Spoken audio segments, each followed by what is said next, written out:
have a meaningful program. And thanks to Carole, who's been moving her furniture around to get the best sound out to everyone on the Zoom platform. And again, this is a learning process. We're doing it right along with you guys out there.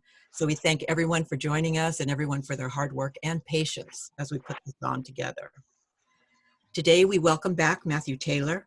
Our sermon today is on Pachamama and how we choose to parent the earth, which focuses mostly on our seventh principle, respect for the interdependent web of all existence of which we are a part. When Mathew sent in his sermon title, I had to look up Pachamama and found a definition that says Pachamama is the Mother Earth, the sky, the universe, all of time, all of space, and the interconnectivity between all. I thought this is a perfect sermon for today because these days we're forced to look at how we interact with each other, how we get along in the world and with the world. And when I read about who is Pachamama, I remembered when my daughters and I hiked the Inca Trail in Peru. Our Quechua Indian guide had us pour a few drops of each drink before we took a drink ourselves onto the earth. This was a way to show gratitude to Mother Earth and honor her by drinking with her. It raised my awareness of the earth as an entity, and maybe it also gave me another drinking partner. Later in today's service, Mathew Taylor will give us a crucial look at the wisdom of Pachamama, the Earth Mother, and help us explore ways in which we can be the hope and a parent to our world, which is in desperate need right now in these times. So now we're going to read our unison affirmation to remind ourselves why we come together as a community. The short affirmation will appear on your screens. And after we read the affirmation, Mathew Taylor will provide our opening words. And we have everybody on mute because apparently our phones and our computers, they all broadcast slightly differently.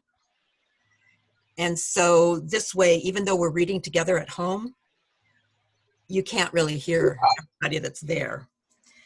So as we begin, let me turn the page here. Oh, I can read. Oh no, I can't read on the screen because I've got those faces. Okay. May we be reminded here of our highest aspirations and inspired to bring our gifts of love and service to the altar of humanity. May we know once again that we are not isolated beings, but connected in mystery and miracle to the universe, to this community, and to each other. Now our opening words from Mathew Taylor.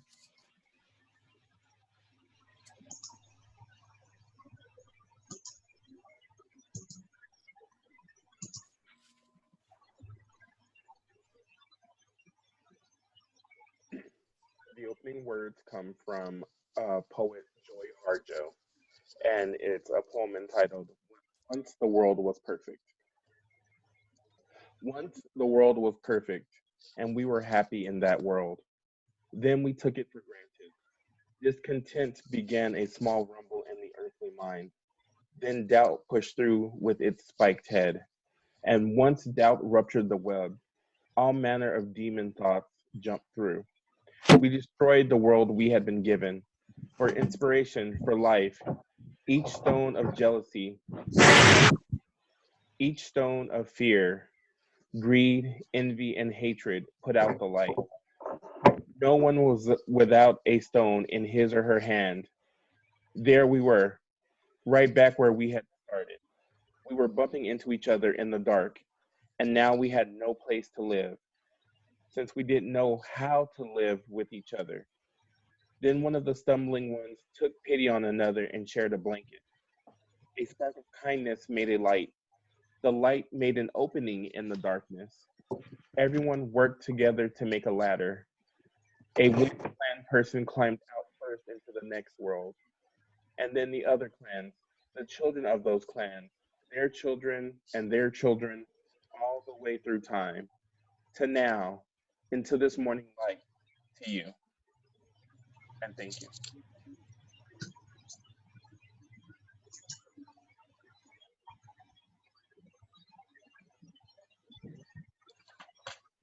Far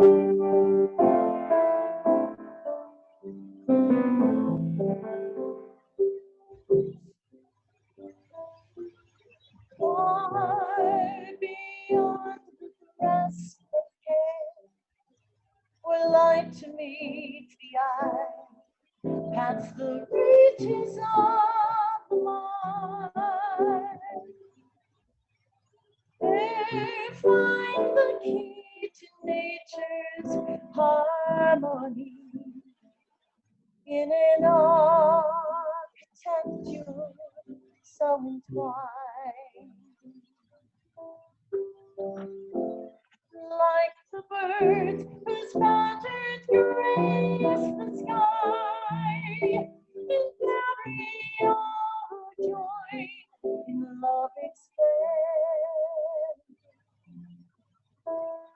The message of peace will rise in flight, taking the weight of the world upon its wings. In the oneness of everything.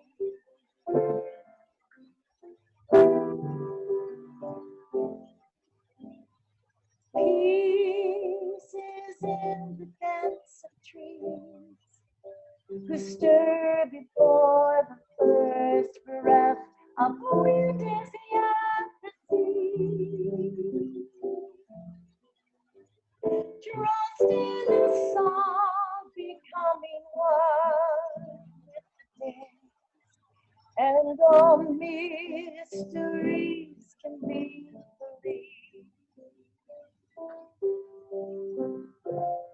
Songs of lives long past that touch our own are written in the earth, ever near. And now to maintain the harmony it gives to us all lives worth living. For the oneness of everything.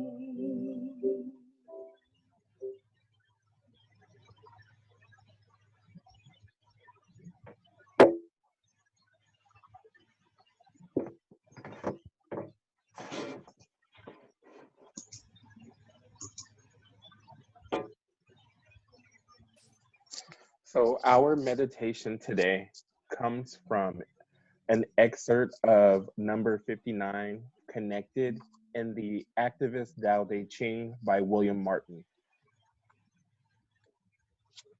Sit with your feet slightly apart. Relax your shoulders. Let your knees unlock. Let your neck loosen and the muscles of your face soften. Imagine the energy of your body flowing down through your feet into the earth and back again.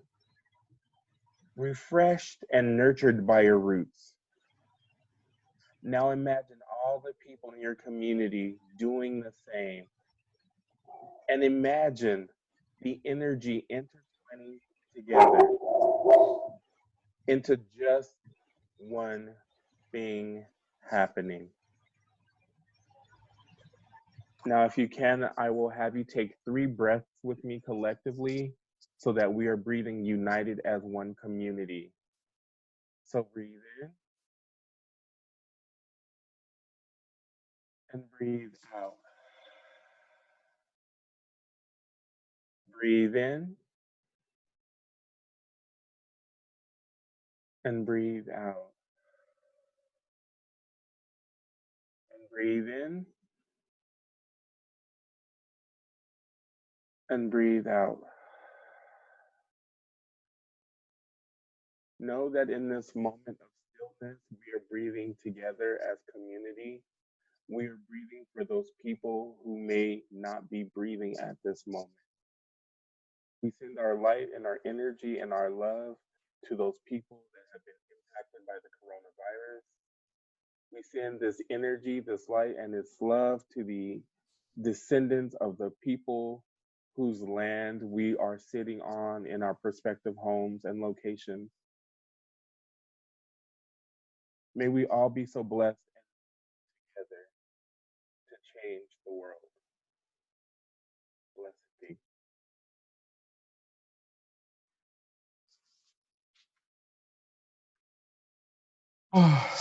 So, hey, y'all.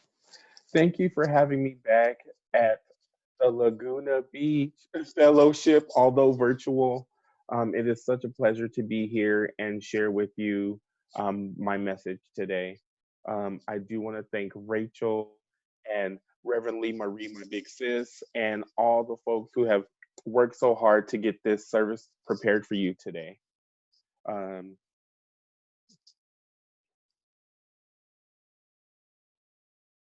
I'm so grateful. So, our country is in crisis. And I remember growing up as a child of the 80s, and I felt like life was simpler. During the day, we went to school, we'd come home, we'd get to play outside with our neighbors, and then we'd get called back home for dinner by the time the street lights would come on. As a child, we didn't have to worry about the problems that were happening in the world outside. In the broader world, there was a growing drug problem that was impacting communities of color. Cocaine, the party drug of the 1970s, was taken and reformulated into a rock form and was reintroduced to communities in its most addictive way, crack.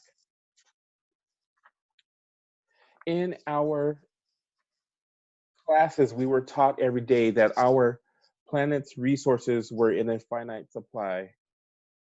We were chopping down the trees of the Amazon rainforest faster than they were growing back. We learned that coal needed to stop being mined because the miners were getting black lung. We learned that new sources of energy were required because we were starting to drill and use up all of our fossil fuels. So gas prices that had been 75 cents a gallon had skyrocketed to over $2. And now I'm sure most of us have seen the gas prices rise to almost $5, and in some places have gone over that $5 mark.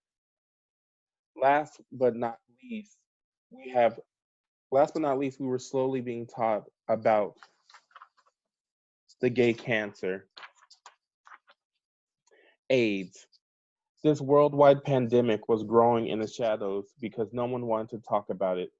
It was assumed to be a gay man's disease, and so it was not a significant priority. But as the cases of infected people rose, there was no choice but to teach and talk about this issue. I remember having a family member who was infected, and his illness was not a topic of familial discussion. His illness was a secret for a very long time, and when he passed away, it was devastating. And as time has gone on, we have made many advances. In response to the drug issues and the increase in crime that was associated with it, we were gifted with the DARE program and the 1994 crime bill. Our technologies improved to reduce the number of trees destroyed. In our last 5 to 10 years, we have increased the amount of energy sources we use from solar power to electric vehicles. And lastly, within the past 3 years, we have seen innovations in medical technology, and the once deadly AIDS diagnosis is now an illness that can be cured and prevented with an over-the-counter medicine. I think that with advances in our different technologies, we have become so accustomed to the ease that they created in our lives that we forget there's also always a cost. Just think about it. 12 years ago, almost every cell phone was a flip phone with basic talking and texting capabilities. Folks at the time still had home phones because they didn't trust the radiation emitted from cell phones. Now, instead of just a cell phone, we all have many computers in the palms of our hands, and they just so happen to make phone calls and text messages. Over 12 years ago, we had AOL as the primary innovator in the internet industry. And now AOL is just a thing of the past. Our significant innovators in the internet industry now are Google and Facebook.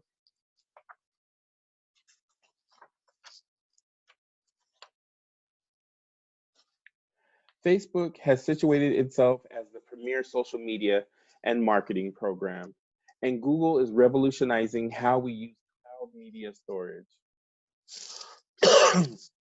The price that we are paying for these advances is now a need for everything to be immediate. People are posting every aspect of their lives on social media so that they can be validated by the clicks and likes. This need for immediacy and validation has created a false understanding that makes people feel like they are entitled to every waking moment of your life. And they feel like they have a right to post any opinion without recourse. The irony is that with social media, we have become more engaged online with one another, and in reality, we have lost all sense of contact with humanity. In January of this year, I was up at Star King for my winter intercession classes. And while up there, we had our symposium with honored speaker, Reverend Dr. Rachel E. Harding. Her talk was entitled Another Meaning of the World, Lessons from Afro-Atlantic Religions for Traumatic Times. She shared with us a part of her personal journey and how Afro-Atlantic religions could lead to our liberation. While sharing her lecture with us, she told a story that influenced the message of today. Dr. Harding tells a story about being out with her mother doing some shopping. They are going down an aisle and picking up some items, and her mother asks her for help with something. Before she knows it, she accidentally snaps at her mother. She recounts that there were some extenuating circumstances at the time, and when she could have shown more compassion, she was so caught up that she snapped instead of pausing and then responding. Dr. Harding says that night, or possibly the next, she had a very vivid dream. And for some, I'm sure this would have been a nightmare. She said in her dream, she was in a place that she did not recognize. And before her stood 6 to 12 giant women. These women were wise. These women were decorated as warriors. These women were taller than redwood trees. And there they stood between her and her mother. They stood as if they were trying to protect her mother from her. These giant women then took her to task, asking her how she could treat her mother that way, and telling her that her mother was an elder and needed additional assistance at this time. What do you know of mothering? They say to her.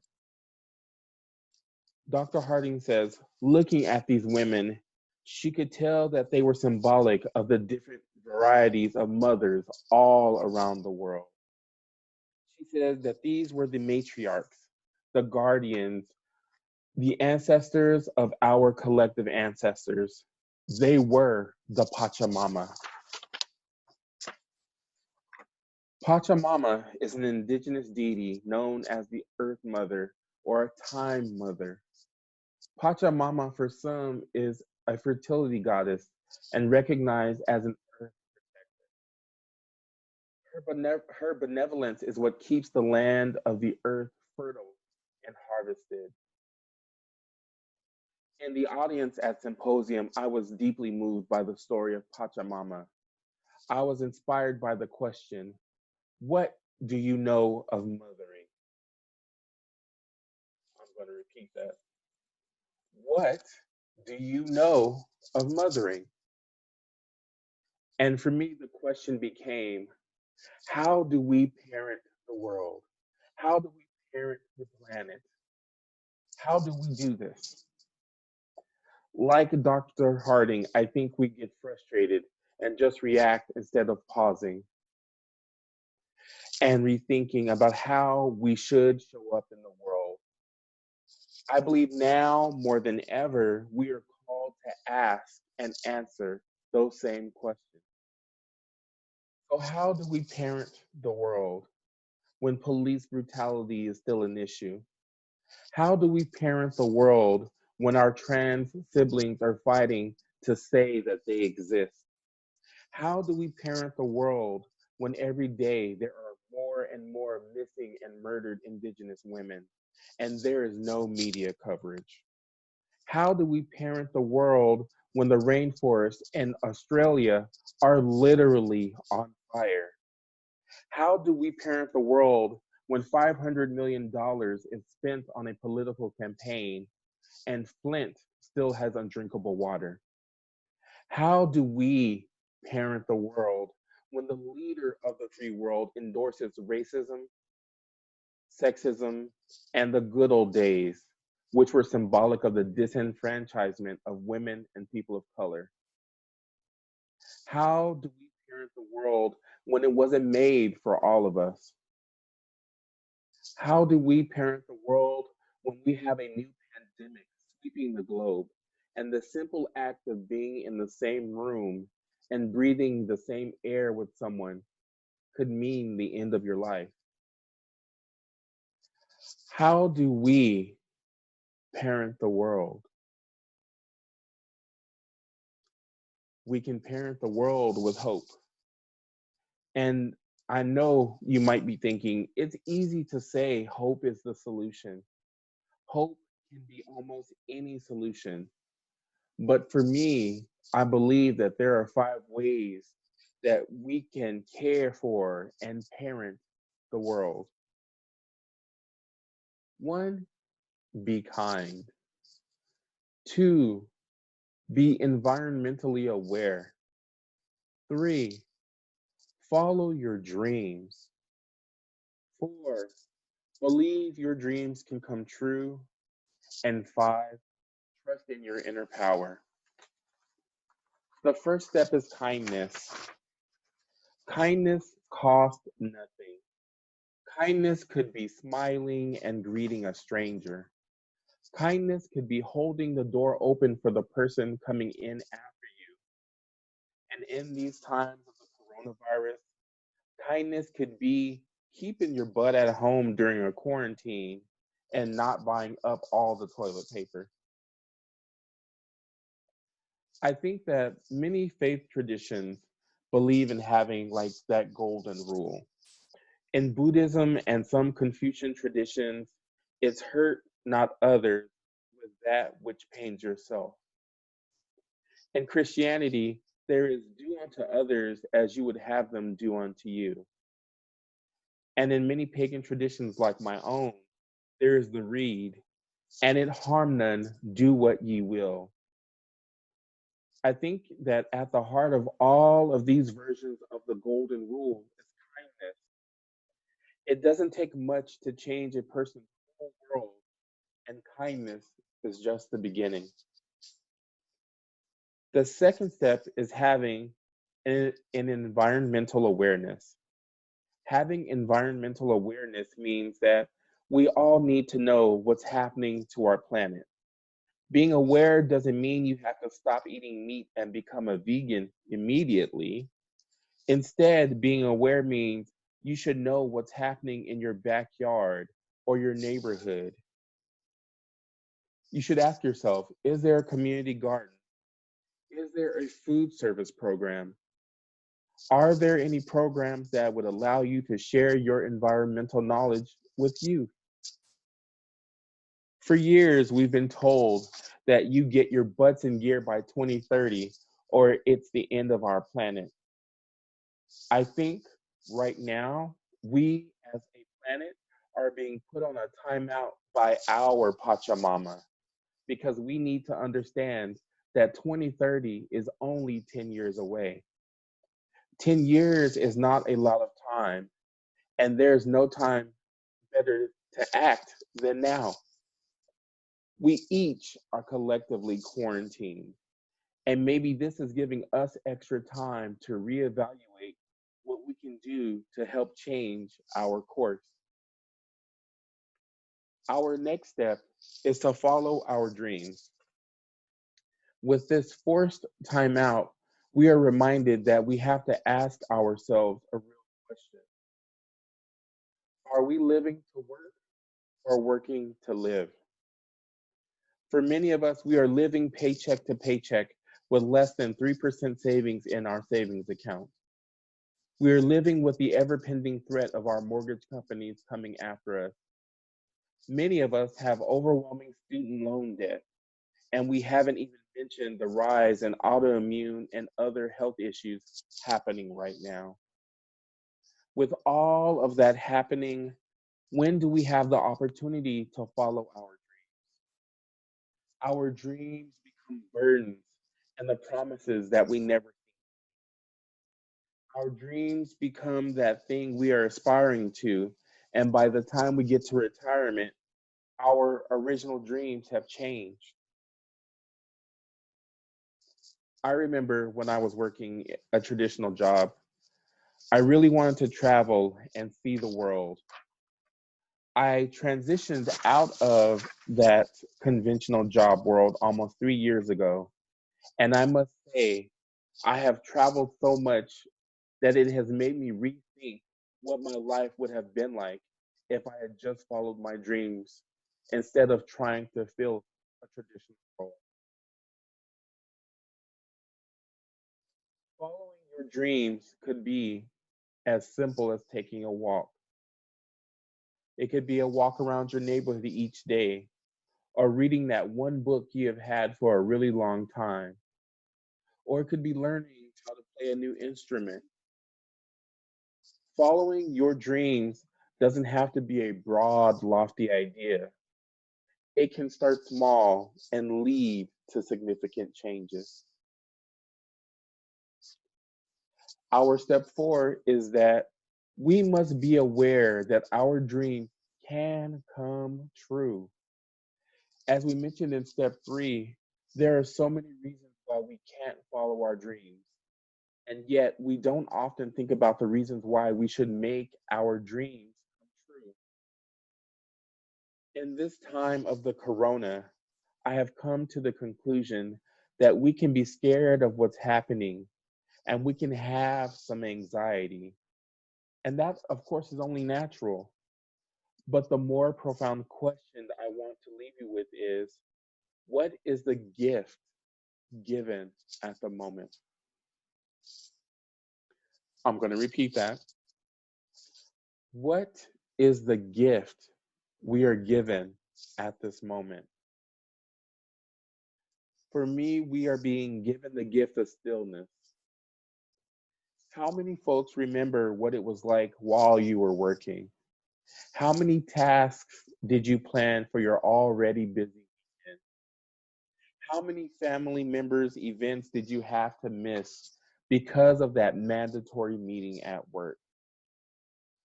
And now we're given all of this time to work on those things. Now we have the opportunity to recalibrate and look at what are our dreams and if we can make them come true. Our last step is trusting in our inner power. All of us have a story, and a part of that story for many people is trauma. Our past experiences and our wounds can cause us to not care about ourselves and not to care about our world. We may think that we will not have an impact. We may feel that we are just one person and there is too much that needs to happen in the world. We may feel so overwhelmed because we don't have a lot of money, or maybe we are getting up in age. We have to trust our inner power and know that we can make a difference, one idea at a time, one dream at a time, and one person at a time. For me, our collective inner powers can look many different ways. If you are an elder, Your inner strength could be rooted in your wisdom and experience. When was the last time you had a moment to share a story with someone you love? Or when was the last time you started a garden? If you are someone out in the community, your inner power could be the ability to get people and events organized.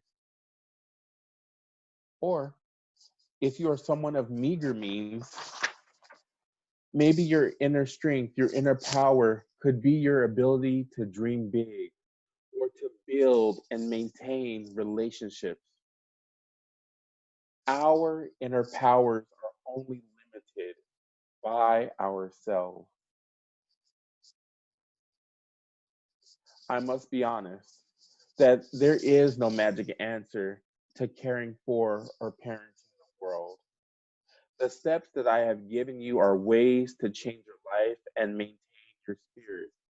And in turn, taking care of yourself will lead to you taking care of your community. And taking care of your community will lead to taking care of your county.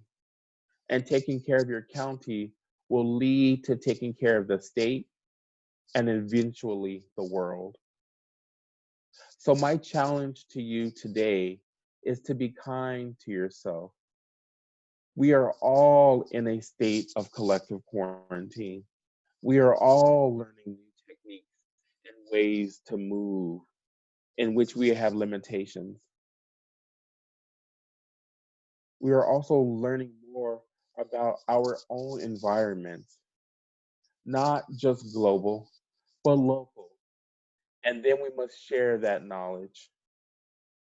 We must know that it is never too late to follow our dreams because they can, in fact, come true. We must also open up and reach out. It is not a crime to ask for the help that you need. And last, and possibly the most important, I challenge you to trust your inner power. Know that you may be one person, but you have the potential to go out and change the world. Thank you for letting me share this message.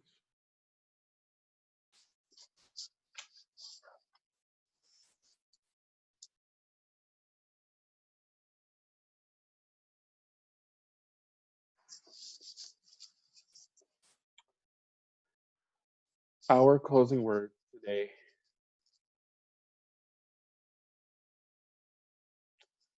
Let there be peace in your heart. Let there be peace in this land. Let us be kind to one another. Let us become aware of our Earth Mother and her needs and ours.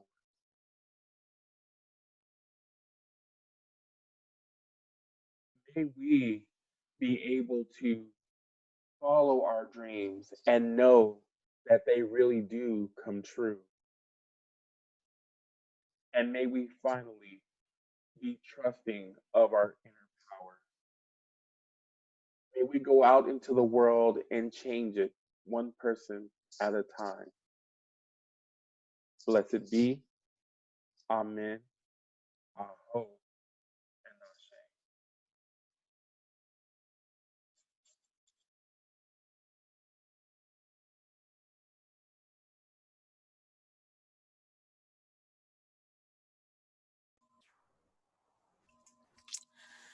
Thank you, Matthew. That really touched my heart on how to be kind to ourselves and everyone, keeping up our awareness, following our dreams, reaching out, knowing our dreams can come true, and trusting in our inner power. It was very beautiful and really worthwhile. We are now going to extinguish our chalice before Carole sings "Let There Be Peace on Earth." As we extinguish the chalice, we know that we are the witnesses and the conduits through which the universe sings its song. As we extinguish this flame, we know that its light will remain in the warmth and compassion of our hearts as we self-shelter and continue to connect by phone and computer with each other throughout our days and throughout our weeks. Now we'll sing Let There Be Peace on Earth. And once again, you guys will be muted because of the delays in broadcasting. And Carole Cole will sing that, but please feel free to sing along as we always do. And now it'll be Let There Be Peace on Earth. Let there be peace on earth, and let it begin with me. Let there be peace on earth, the peace that was meant to be. With earth as our mother, we are family. Let us walk with each other in perfect harmony. Let peace begin with me. Let this be the moment now. With every step I take, let this be my lullaby. Take each moment, live each moment in peace eternally. Let there be peace on earth, and let it begin with me.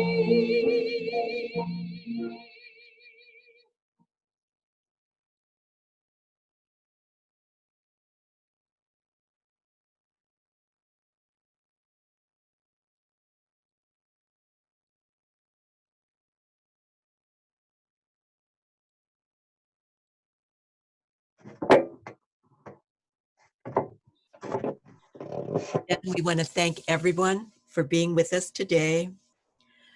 As you know, in these times, and well, almost always, especially in these difficult times, the UUFLB needs your financial support as you are able. You can make your offerings by check and send them in the mail.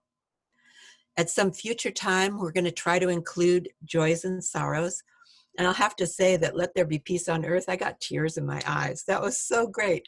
And I agree. I saw somebody send something by chat, how we enjoy our out of tune chorus that we do every Sunday. And yeah, maybe we can try it with not being muted. I don't know how that will go, but yeah, that was Carole. That was so beautiful. Okay, so maybe sometime in the future we'll include joys and sorrows. And then lastly, we would love your feedback so that we can continue to improve and enhance. And so sending virtual hugs to everyone. And for your feedback, please send it to Pam Floodman or Reverend Lee Mary Sanchez. And once again, thanks to everybody for being here.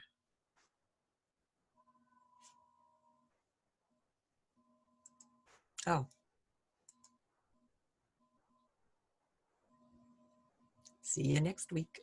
Is it over? I think so.